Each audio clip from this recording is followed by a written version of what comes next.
ఈరోజు వీడియోలో అంగస్తంభన సమస్యకి ఒక పర్టిక్యులర్ ముద్ర అనేది ఉంది యోగాలో. ఆ ముద్ర గురించి మనం ఈరోజు తెలుసుకోబోతున్నాం. మీరు నన్ను కీన్‌గా అబ్జర్వ్ చేయండి. నేనేం చేస్తున్నానో చూడండి. నా లిప్స్‌ని లోపలికి ఫోల్డ్ చేసి, లోపల లాగేసి బయటకి వదులుతున్నాను. ఓకే. మళ్ళీ అబ్జర్వ్ చేయండి. రైట్. సో, సేమ్ ఇది మామూలుగా ఈ లిప్స్‌తో కాకుండా మన యానస్ లిప్స్‌తో చేయాలి. ఓకే.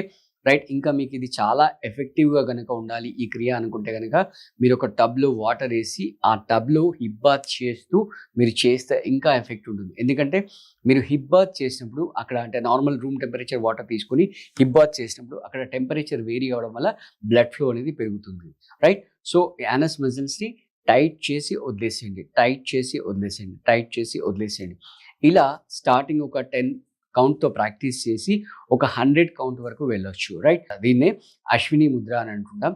సో, ఫస్ట్ చెప్పాను కదా! ఒక 10 కౌంట్స్‌తో tight, loose, tight, loose practice చేయండి. ఆ హోల్డింగ్‌లు కూడా ఫస్ట్ ఒక 5 కౌంట్, 10 కౌంట్ అలా హోల్డ్ చేస్తారు.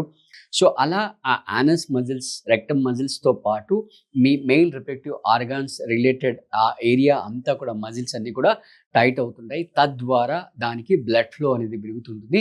సో, ఎరెక్టైల్ డిస్‌ఫంక్షన్ ఏదైతే ప్రాబ్లమ్స్ ఉంటాయో దీన్ని బయటపడడానికి ఇది ఒక సొల్యూషన్.